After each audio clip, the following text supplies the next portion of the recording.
सोचो, एक तरफ है महिंद्रा थार, इंडिया की सबसे पॉपुलर ऑफ रोड एसयूवी में से एक। दूसरी तरफ है फोर्स गुरखा, एक रिलेटिवली कम पॉपुलर एसयूवी। लेकिन जब बात आती है इंडियन आर्मी के टफ रिक्वायरमेंट की, तो फोर्स गुरखा का नाम बार बार सामने क्यों आता है?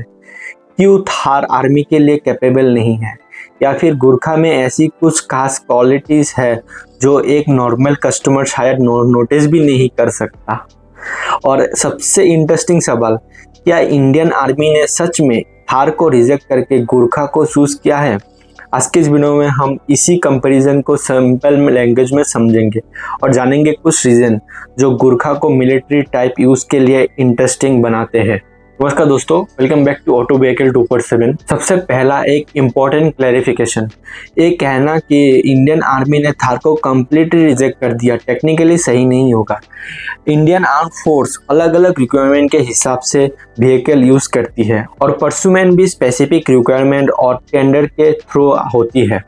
लेकिन फोर्स गुरखा का मिलिट्री और डिफेंस ओरिएंटेड एप्लीकेशन में यूज और उसकी डिज़ाइन फिलोसॉफी डिफरेंटली इंटरेस्टिंग है। लेकिन फोर्स गुरखा का मिलिट्री और डिफेंस ओरिएंटेड एप्लीकेशन में यूज और उसकी डिज़ाइन फिलोसॉफी डेफिनेटली इंटरेस्टिंग है।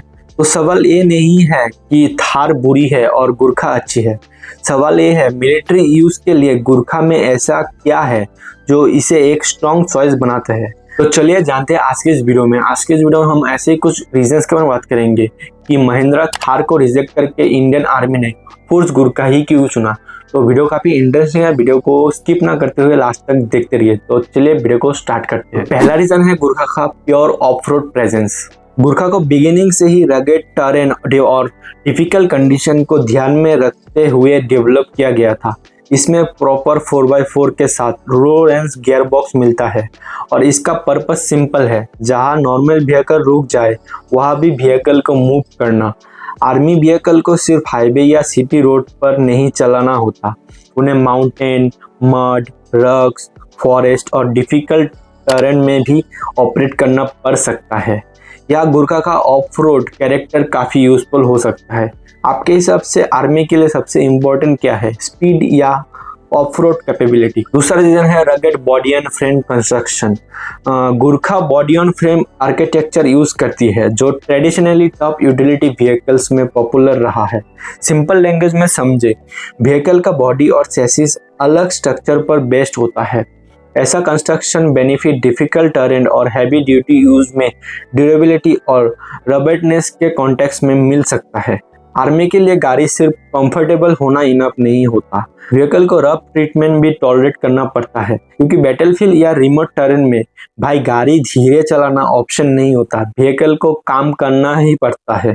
तीसरा रीजन है high ground clearance and terrain capability. Gurkha का हाई ग्राउंड क्लियरेंस और ऑफ रोड फोकस सेटअप इस अनइवन सरफेस पर यूज बनाता है। इमेजिन करो, एक नॉर्मल रोड नहीं बल्कि पत्थर, मिट्टी, पानी, स्लोप और डीप रट्स वाला टर्रेन।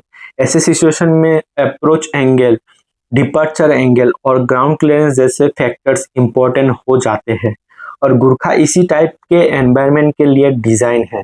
इसीलिए आर्मी का कॉन्टेक्स्ट में सिर्फ उसे यूज एक सिर्फ एसयूवी की तरह नहीं बल्कि एक यूटिलिटी ऑफ रोड व्हीकल के रूप में देखा जा सकता है। चौथा रीजन है सिंपल एंड फंक्शनल डिजाइन। आज की कार में आपको touch screen, connected feature, ADAS, multiple electronic system और डजन्स ऑफ कंफर्ट फीचर्स मिलते हैं, लेकिन मिलिट्री टाइप व्हीकल के लिए हर फीचर्स यूजफुल नहीं होता। आर्मी को एक ऐसी मशीन चाहिए जो रिलायबल हो, रगेड हो, इजी टू ऑपरेट हो और डिफिकल्ट कंडीशन में काम करे। गुरखा का डिजाइन रिलेटिवली स्ट्रेट फॉरवर्ड और यूटिलिटी फोकस रहा है। यहाँ एक सिंपल फिलोसॉफी समझो, जितना कम अननेसेसरी कॉम्प्लेक्सिटी उतनी easy maintenance, especially harsh environment में। Of course modern military vehicle भी सोफिस्टिकेटेड टेक्नोलॉजी यूज करते हैं, लेकिन बेसिक यूटिलिटी व्हीकल में सिंप्लिसिटी अभी भी वैल्यूएबल है। पांचवा रीजन है गुरखा का मिलिट्री डिजाइन डीएनए। गुरखा का डीएनए ही यूटिलिटी और रगेड यूज के अराउंड डेवलप हुआ है। फोर्स मोटर का एक्सपीरियंस कमर्शियल व्हीकल और यूटिलिटी व्हीकल में भी रहा है। गुरखा का डिजाइन एक लग्जरी एसयूवी बनाने के लिए नहीं था, ये एक टफ, प्रैक्टिकल और पर्पस बिल्ट ऑफ रोडर के कॉन्सेप्ट पर बेस्ड है और इसी वजह से इसका कैरेक्टर सिविलियन लाइफस्टाइल एसयूवी के काफी डिफरेंट फील होता है। महिंद्रा थार भी एक एक्सट्रीमली कैपेबल ऑफ रोडर है, लेकिन आज थार का इमेज एक लाइफस्टाइल एसयूवी के रूप में भी बहुत स्ट्रॉन्ग है। गुरखा का इमेज अभी भी कंपैरेटिवली ज्यादा रगेड यूटिलिटी व्हीकल वाला है और मिलिट्री एप्लीकेशन में ये फिलोसफी नेचुरली रिलेवेंट हो सकता है, बट वो थार काम नहीं है। अब यहाँ एक इम्पोर्टेंट पॉइंट, इस वीडियो का मतलब बिल्कुल ये नहीं है कि महिंद्रा थार इनकैपेबल है। एक्चुअली थार भी एक हाईली कैपेबल 4x4 व्हीकल है। थार की पॉपुलैरिटी का रीजन भी यही है कि ये ऑफ रोड कैपेबिलिटी के साथ एवरीडे यूजेबिलिटी और लाइफस्टाइल अपील का कॉम्बिनेशन देती है।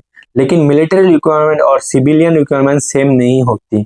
आपको अपनी फैमिली के लिए जो कार बेस्ट लगे, जरूरी नहीं है वही व्हीकल आर्मी के लिए भी बेस्ट हो। आपको थर का डिजाइन पसंद आता है कि या गुरखा का, आप कमेंट में जरूर बताएं।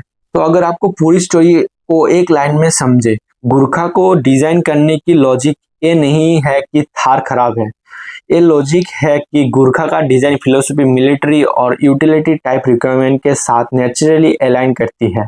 हार्डकोर 4x4, लो range capability, rugged construction, high ground clearance और यूटिलिटी फोकस डिजाइन, यानी गुरखा का फोकस लुक एट मी से ज्यादा गिव मी डिफिकल्ट टर्रेन वाला है।